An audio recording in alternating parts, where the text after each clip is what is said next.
Filipenses capítulo 1, versículo 1 al 3. Eso es Filipenses 1, 1 al 3. 3 al 6, perdón. Filipenses 1, 3 al 6.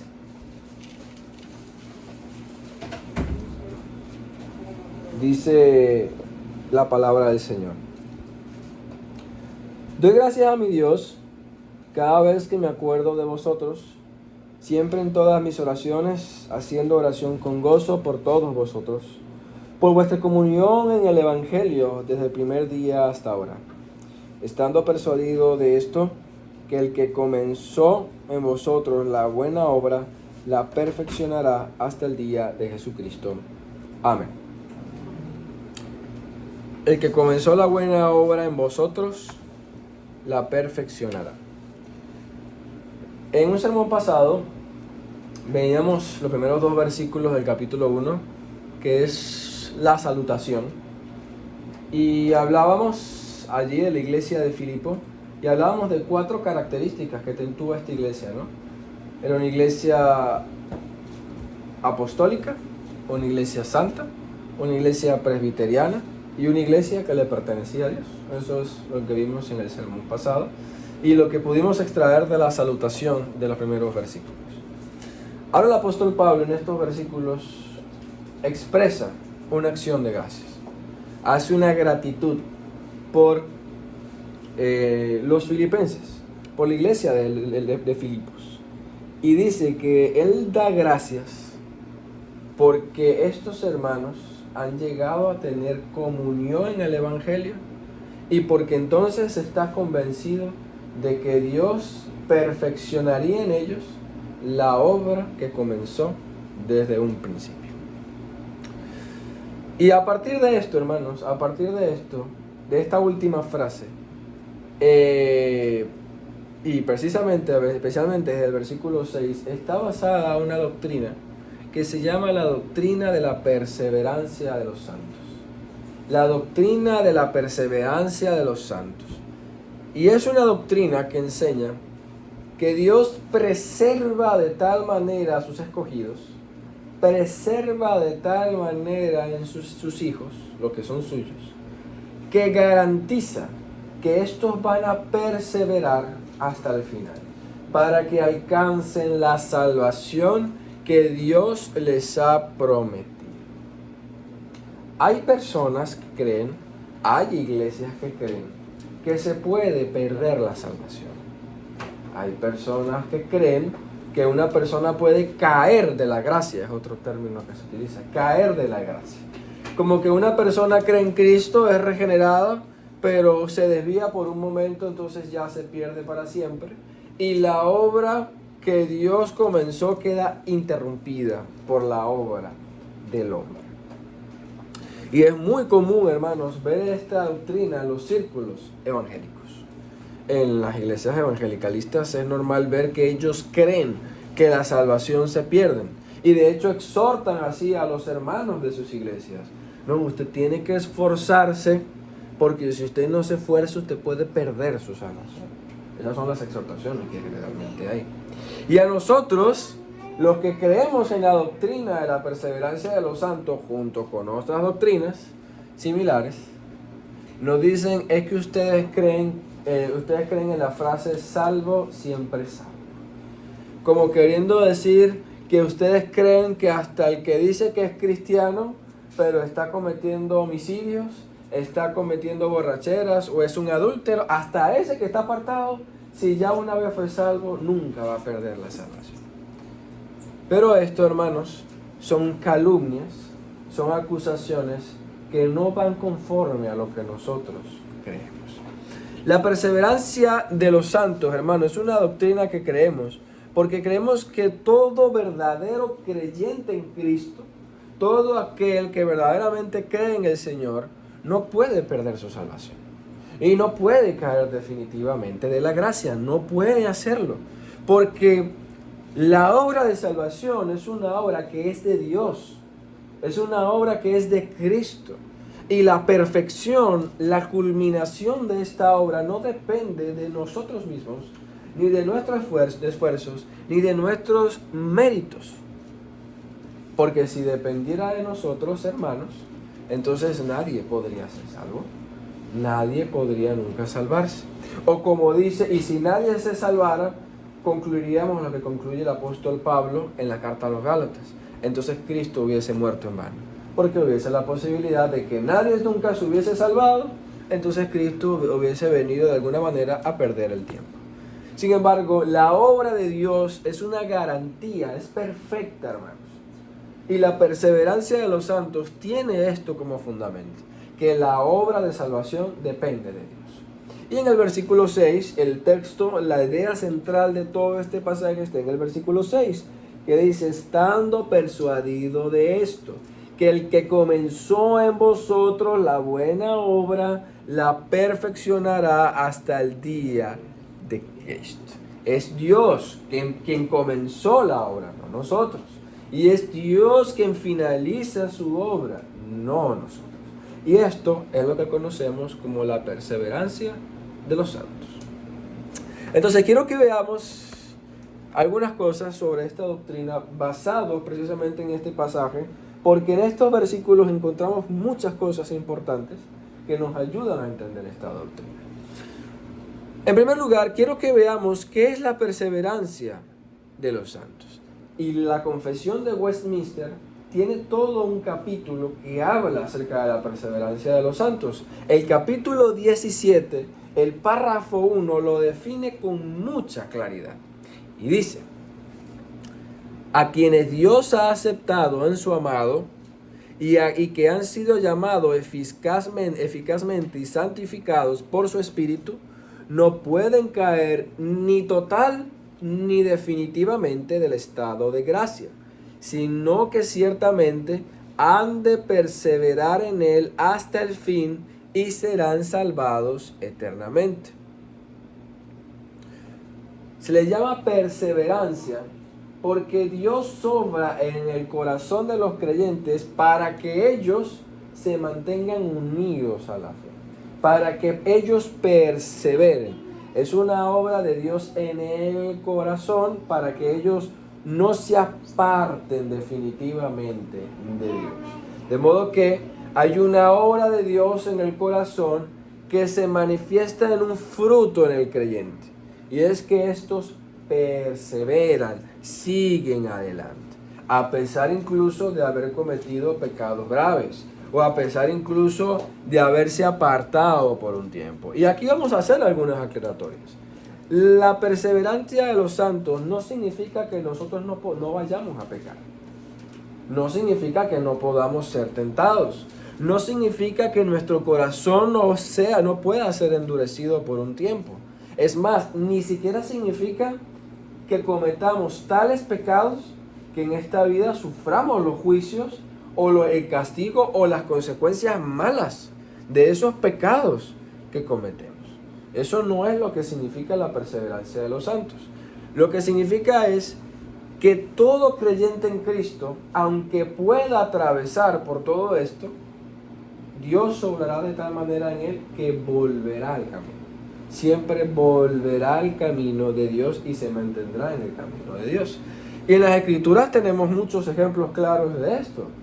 David, hermanos, cometió homicidio porque David mató a Urías, al esposo de Betsabé, y cometió adulterio con uno de sus mejores soldados, con la esposa de uno de sus mejores soldados, y su corazón estaba endurecido hasta el punto que él creía ya que se había salido con la suya.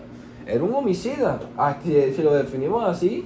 David era como que se convirtió en un homicida y en un adúltero. Sin embargo, Dios obró de tal manera en su corazón que éste se arrepintió por tan grave pecado. Dios obró en él, Dios lo apartó de ese pecado. Y fíjense, a pesar de que Dios lo apartó de este pecado, David sufrió las consecuencias de este pecado. Porque el hijo que nació de este adulterio murió como un castigo de parte de Dios. Dios lo castigó por eso. Entonces, no significa que un creyente no pueda sufrir esto. Moisés, hermanos, sacó a Israel del Egipto, sacó a Israel de la tierra prometida. Y si pudiéramos hablar de un derecho, aunque nadie puede hablar de derecho en las cosas de Dios, pero si pudiéramos hablar de un derecho para ver la tierra prometida, Moisés, siendo el líder que lo sacó, pudiéramos decir entre comillas que él pudiera haber tenido más derecho que todo el pueblo de Israel. Y sin embargo, en un arrebato de ira, desobedeció a Dios y en lugar de hablarle a la roca, golpeó a la roca con su vara. Y Dios lo castigó, impidiéndole entrar a la tierra prometida.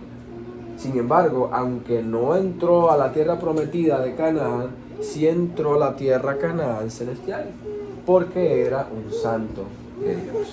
Lo mismo podemos hablar de Abraham. Abraham mintió y desconfió de Dios, hizo pasar a Sara como su hermana. Y si nosotros vemos a cada personaje bíblico, no hay ninguno que no esté manchado por el pecado. Tomás no creyó en la resurrección, se negó a creer en el Cristo resucitado. Pedro negó 3 veces al Señor. Y sin embargo, como era un santo de Dios, como era un escogido de Dios, Dios obró de tal manera en que volvió nuevamente a sus caminos. Volvió nuevamente a sus caminos. Ahora, quiero aclarar que la doctrina de la perseverancia de los santos no es una excusa para pecar. Aquí el Señor no está enseñando que esto sea una excusa para pecar. No es como que, porque falsamente nos acusa y hay algunos que han tomado esta postura. Bueno, no importa, yo peco, yo me aparto de Dios, yo hago lo que quiera, pues después de todo yo voy a ser salvo. Pero ese no es el pensamiento que nos enseña las Escrituras. Más bien las Escrituras nos enseñan a temer, porque nos enseñan que si al haber conocido de Dios tomamos la decisión de apartarnos, debemos estar convencidos de que el juicio de Dios está sobre nosotros y de que cosa terrible es apartarse del Dios vivo después de haberle conocido. O sea, es peor no haberle conocido y no haber conocido su palabra. Es mejor dicho, pero es peor haber conocido su palabra, haber conocido su evangelio y luego apartarnos. Así que no es una excusa para pecar, no es una excusa para apartarnos de Dios, pero sí es una garantía y una seguridad para nosotros, hermanos. Porque la realidad es que todos nosotros sufrimos tentaciones, todos nosotros pecamos, no hay quien no peque. Y tenemos pecados en nosotros que, si somos sinceros, son muy difíciles a veces de librarnos de ellos. Y volvemos a cometerlos, y volvemos a cometerlos, y volvemos a cometerlos. Pero entonces, hermanos, reconocer que la obra de Dios, que la salvación es una obra de Dios en nosotros, y que Dios nos da garantía de que obtendremos la salvación, nos da seguridad y nos da ánimo para perseverar en los caminos de Dios. Es al contrario. Fíjense que las iglesias, en estas iglesias, se utiliza el miedo para motivar a las personas a la santidad, para motivar a las personas a mantenerse fieles. No, tiene que esforzarse porque si no va a perder su salvación. Pero es que esa no es la motivación que nos da la Escritura inicialmente. Sí se puede utilizar el juicio como una advertencia, pero la primera motivación para nosotros es la gracia. Entender que tenemos a un Dios que nos sostiene, a un Dios que nos ama, a un Dios que nos cuida y cuida de tal manera de nosotros que garantiza nuestra santidad. Garantiza nuestra santidad. Ahora, también quiero aclarar que por algo se llama también la perseverancia de los santos. Es la perseverancia de los santos. Esto no es una promesa para los falsos hermanos, para los falsos cristianos, ni es una promesa para los que están apartados de Dios. Entonces, nuevamente, no podemos utilizar esta doctrina para apoyar el apartarnos de Dios o para entregarnos al pecado. Ahora, ¿cómo podemos deducir esto de la Escritura? El versículo 6 creo que es bastante claro con esto. Dice: estando persuadido de esto, que el que comenzó en vosotros la buena obra, la perfeccionará hasta el día de Jesucristo. Perfeccionar aquí significa terminar, concluir, llevar a su culmen, finalizar. El Dios que empieza su obra es el Dios que la termina. Dios comienza su obra en nosotros y Él la terminará. Y noten cómo lo dice el apóstol Pablo, ¿no? Estoy persuadido de esto. Él no dudó. Esa palabra de todo lo contrario, una duda. Es una plena convicción y estoy plenamente convencido de que el Dios que comenzó la buena obra en ustedes la perfeccionará, la terminará hasta el día hasta el día de Jesucristo, que es el día en que Cristo nos dará la eterna salvación, la consumación de la salvación y todas sus promesas. Y vemos que hay algunos pasajes en las Escrituras, vaya que nos dan a entender con mucha claridad esta. El primero está en Primera de Pedro, capítulo 1, versículos 5 y 9. Allí lo vemos con bastante claridad.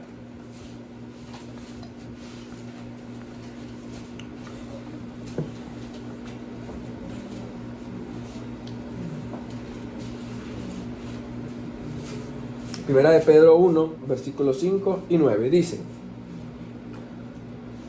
Vosotros que sois guardados por el poder de Dios mediante la fe, para alcanzar la salvación que está preparada para ser manifestada en el tiempo postrero. Versículo 9. Obteniendo el fin de vuestra fe, que es la salvación de vuestras almas. El texto es muy claro. El poder de Dios nos guarda de tal manera y obra de tal manera en nosotros que Él impide que nosotros, nos apartemos de Él, sino que Él nos garantiza que ese poder que está en nosotros nos ayudará a alcanzar la salvación preparada para nosotros. Es el que nos trae, como queriendo decir, es el que nos trae, o es el que nos lleva de la mano firme para que alcance la salvación. Como un niño, cuando uno cruza una calle con un niño, como mis hijas, uno no les puede soltar la mano en medio de la calle porque se puede quedar parado y paralizado o puede devolverse. Un padre le agarra la mano firme y garantiza que llegue al otro lado. Eso es lo que Dios hace con nosotros. El poder de Dios nos guarda para que alcancemos su salvación. En el Evangelio de Juan, el Señor Jesucristo dice lo mismo, en Juan 10. Juan 10. Juan 10, 28 al 29. 28 y 29. 1104.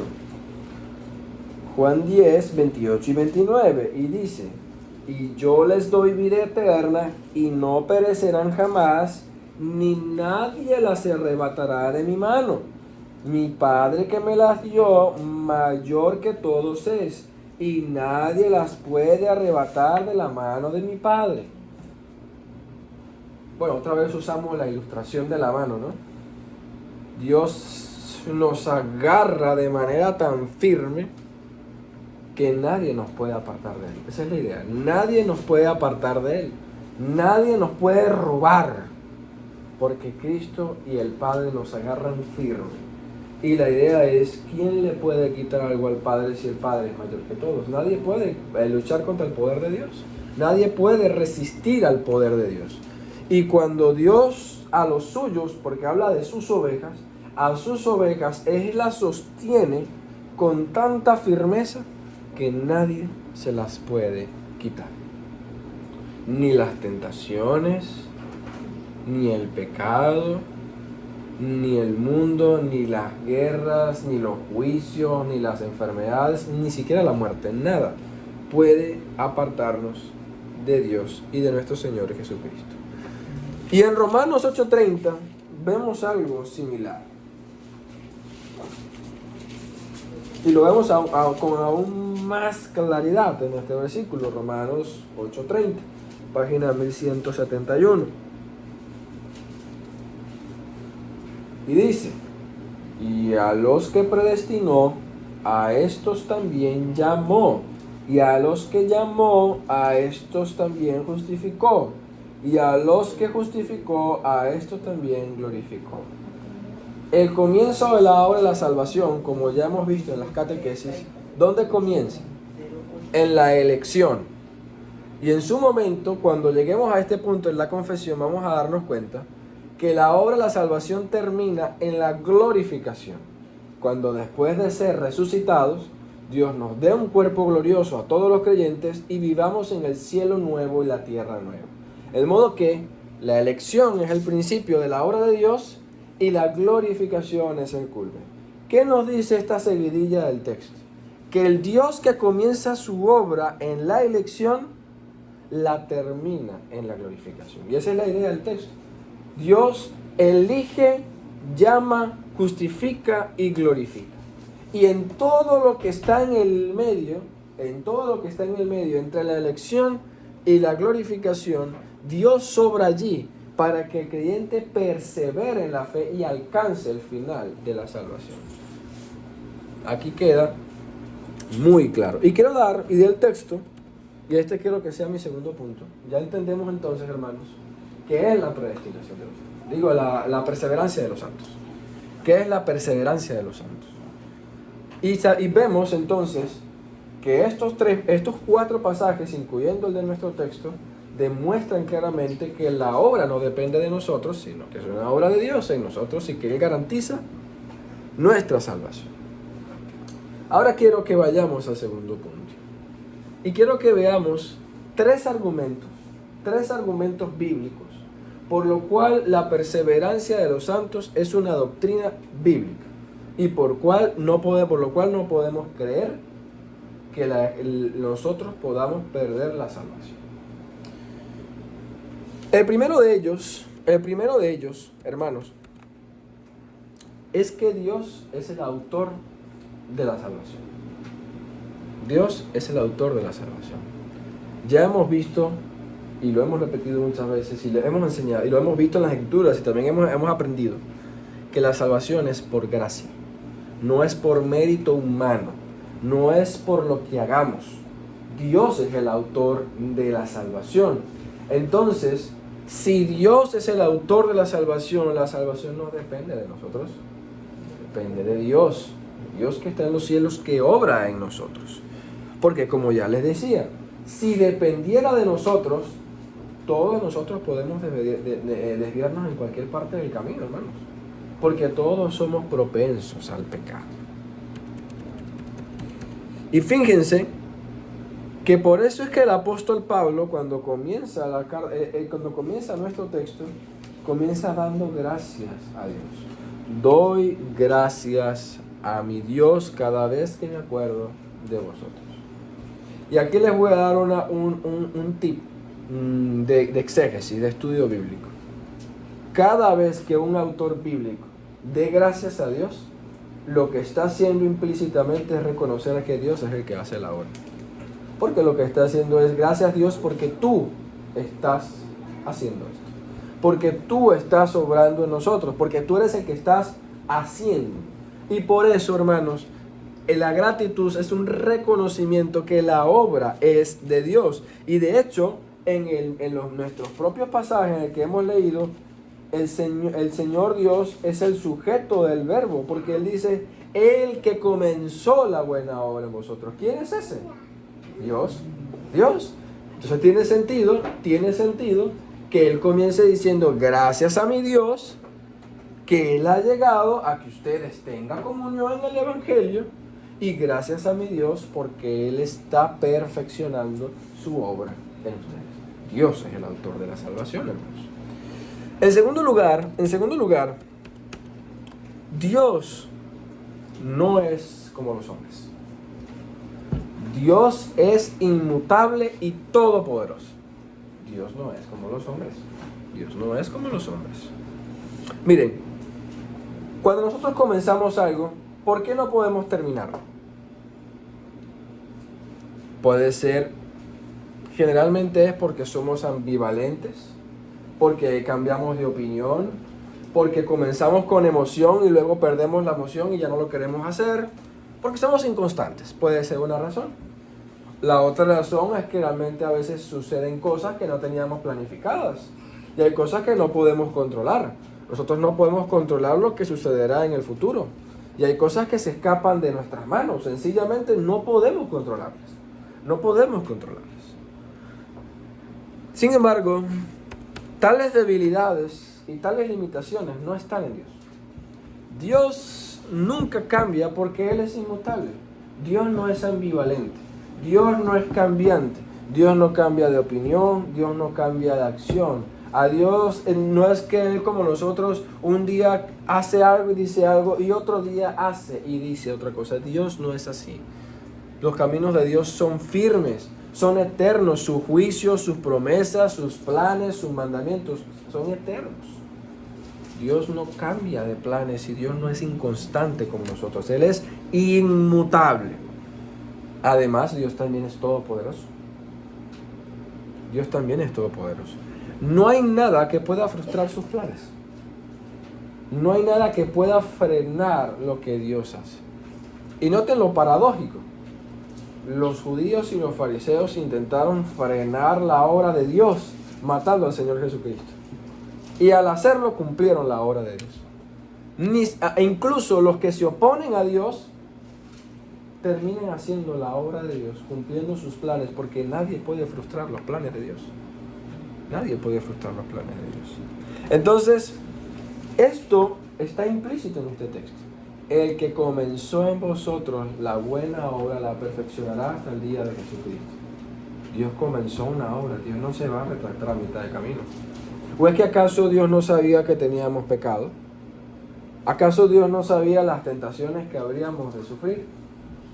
Claro que sí. Dios las sabía. Es más, Dios las conocía.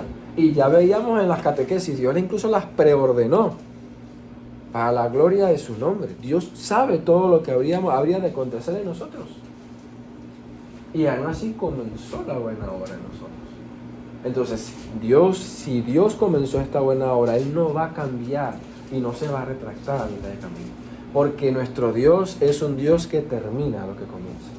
Y si Él comenzó la buena obra de salvación en nosotros, la perfeccionará hasta el día de Jesucristo. Pero además, nadie puede frustrar la obra de salvación de Dios, hermanos. Por eso Él puede terminarla con toda facilidad. Por eso Juan 10:20, el que leíamos hace un momento, Juan 10:29, el que leíamos hace un momento, por eso dice esto: que mi Padre es mayor que todos y nadie puede arrebatarlos de la mano de mi Padre. ¿Quién puede abrir la mano todopoderoso de Dios? Yo creo que todos en los momentos cuando fuimos niños, todos tuvimos, quizás con nuestro padre o quizás con nuestro tío, sobre todo los que fuimos varones. Yo, por ejemplo, tuve un tío que él a uno le agarraba la mano fuerte para probar su firmeza y uno intentaba zafarse, pero no tenía la fuerza para uno zafarse de la mano de un adulto. Y eso es lo que quiere decir, lo que nos muestra el texto. El Padre es mayor que todos. ¿Quién puede? ¿Quién puede contra ese Dios? Nadie, hermanos. Nadie puede contra este Dios. Y en tercer lugar, hermanos, todos los que hemos creído en Cristo estamos unidos a Él. Estamos unidos a Él y a sus beneficios. Todos los que hemos creído en Cristo estamos unidos a Él y a sus beneficios. Noten que el versículo 5, cuando Él da gracias por los filipenses, fíjense lo que dice: por vuestra comunión en el Evangelio desde el primer día hasta ahora. ¿Qué es lo que dice Él? Ustedes han llegado a tener comunión en el Evangelio desde que creyeron y han permanecido allí con nosotros. Han tenido comunión en el Evangelio. ¿Qué es tener comunión en el Evangelio? Es tener comunión con Cristo, hermanos. Dice el apóstol Juan que el que cree en el mensaje, en nuestro mensaje, o el que cree en el mensaje del Evangelio, tiene comunión con su Padre y con su Hijo Jesucristo, y a su vez tiene comunión con la iglesia. Este es comunión en el Evangelio. Hemos llegado todos nosotros a tener comunión con Cristo. ¿Y qué significa esto, hermanos? Tener comunión con Cristo, ¿qué significa? Es tener comunión con el Padre. Es tener comunión con Cristo y con todo lo que Él nos otorga, con todos los beneficios que Él nos da. Lo dice de esta manera Juan 15, como una rama que está unida a una vid. Toda rama que está unida a la vid se nutre de su savia nutritiva y por eso puede llevar fruto, pero cortada de él nadie. Una rama no puede, se seca cuando se la corta de un árbol, mientras que está unida puede llevar fruto. Asimismo, mientras que estemos unidos a Cristo, estamos unidos a su salvación, a su obra, a sus beneficios en favor de nosotros. Entonces, tenemos el perdón de los pecados. Cristo otorga perdón de pecados. Cristo intercede por nosotros en el cielo, nos dice las Escrituras. Cristo nos da de su Espíritu Santo para santificarnos. Cristo nos libra del dominio del pecado. Cristo nos libra de la muerte. Y Cristo nos da vida eterna y vida abundante. Entonces, todos los que tienen comunión con el Evangelio en Cristo reciben estos beneficios. Reciben estos beneficios.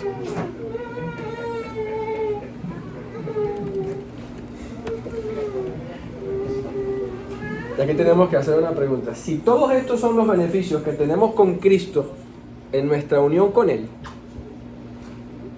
¿cómo alguien que recibe todos estos beneficios puede perderse? Puede apartarse de Dios. Puede perder su salvación. No puede, hermanos. No puede. Y vamos a leer un pasaje que engloba todo esto. Romanos 8, 31 al 39. Yo creo que ya varios de ustedes lo conocen. Romanos 8, 31 al 39. Y vamos a terminar con esto para pasar a las aplicaciones, hermanos.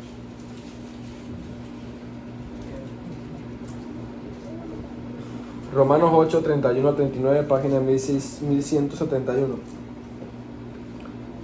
Dice la palabra del Señor: ¿qué pues diremos a esto?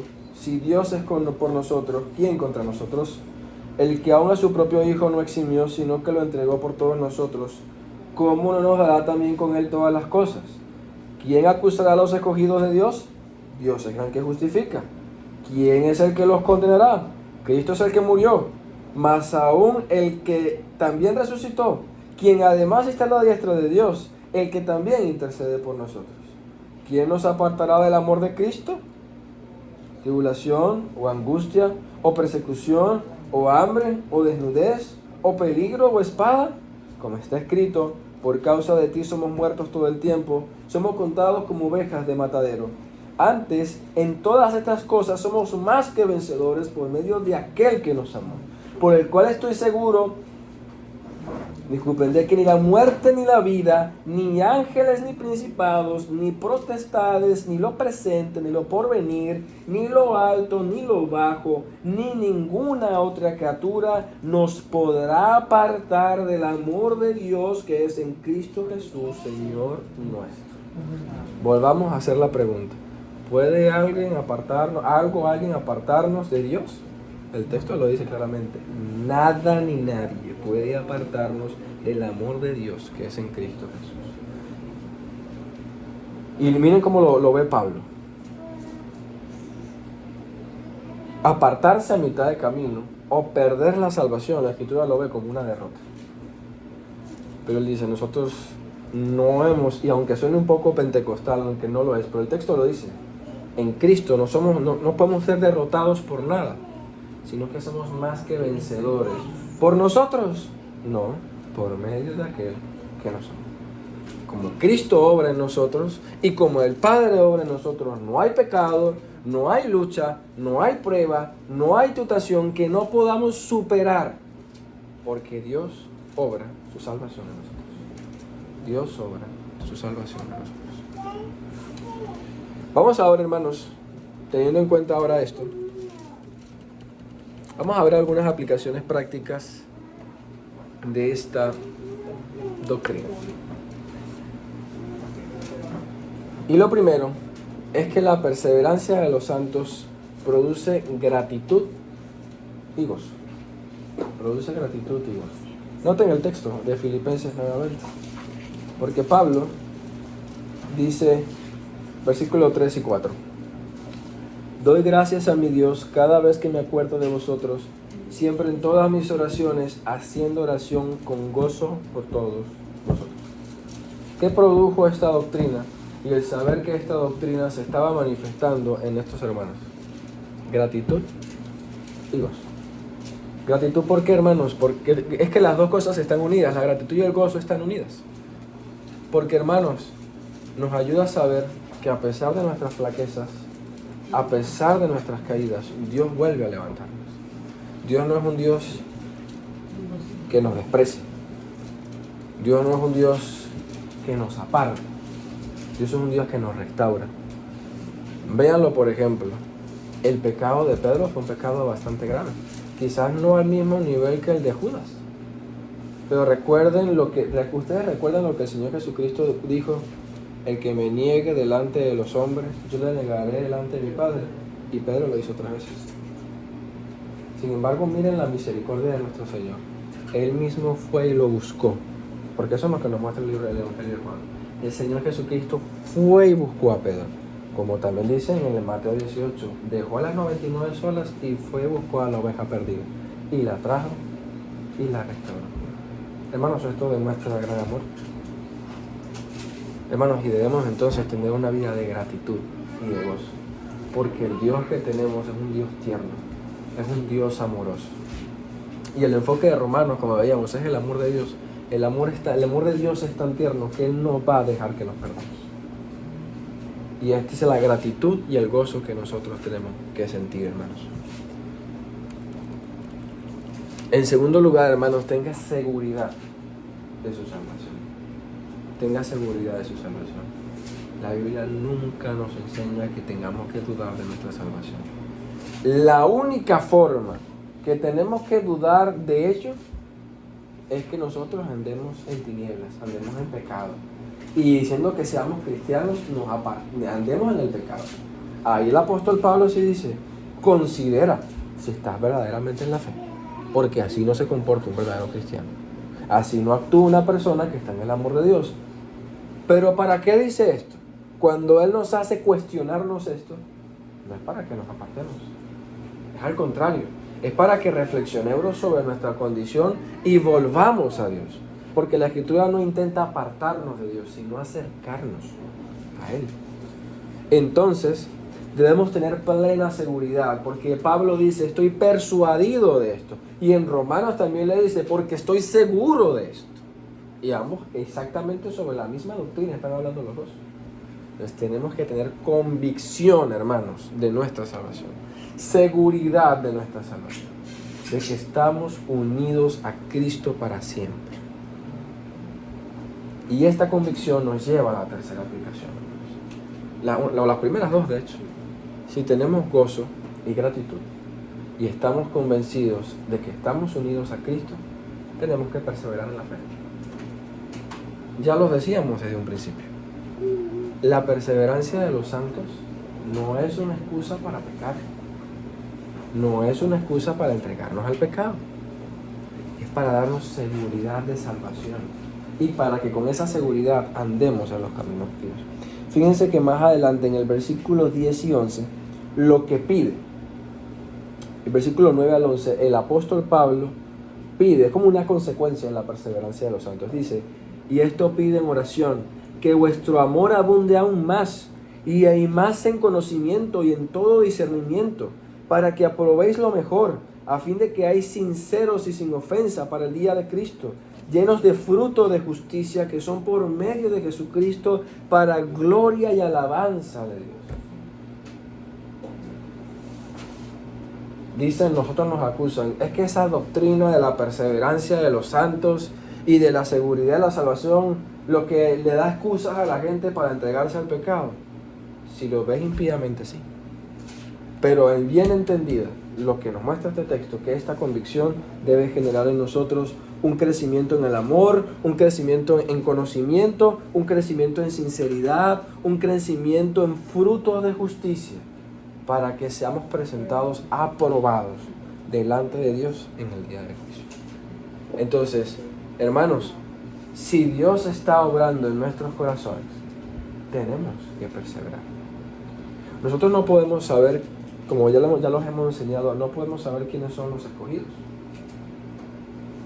Sabemos que los escogidos están principalmente entre los que están aquí, entre los miembros de la iglesia. Pero aún alguien puede ser excomulgado y ya no ser tomado como un creyente, como una medida de disciplina por no querer arrepentirse de su pecado. Y sin embargo, esa persona, Dios puede orar en esa persona y puede volver. Nosotros no sabemos quién es escogido y quién no. Sin embargo, tenemos que perseverar, porque esos frutos a nosotros nos muestran la obra de Dios en nosotros. Nos muestran la obra de Dios en nosotros. O sea que nuestros propios frutos son una evidencia de que Dios está obrando en nuestros corazones. Entonces perseveremos, hermanos. Perseveremos en nuestro Señor. Y para concluir entonces, hermanos, la perseverancia de los santos significa que Dios perfecciona en nosotros la buena obra que comenzó una vez en nuestras vidas.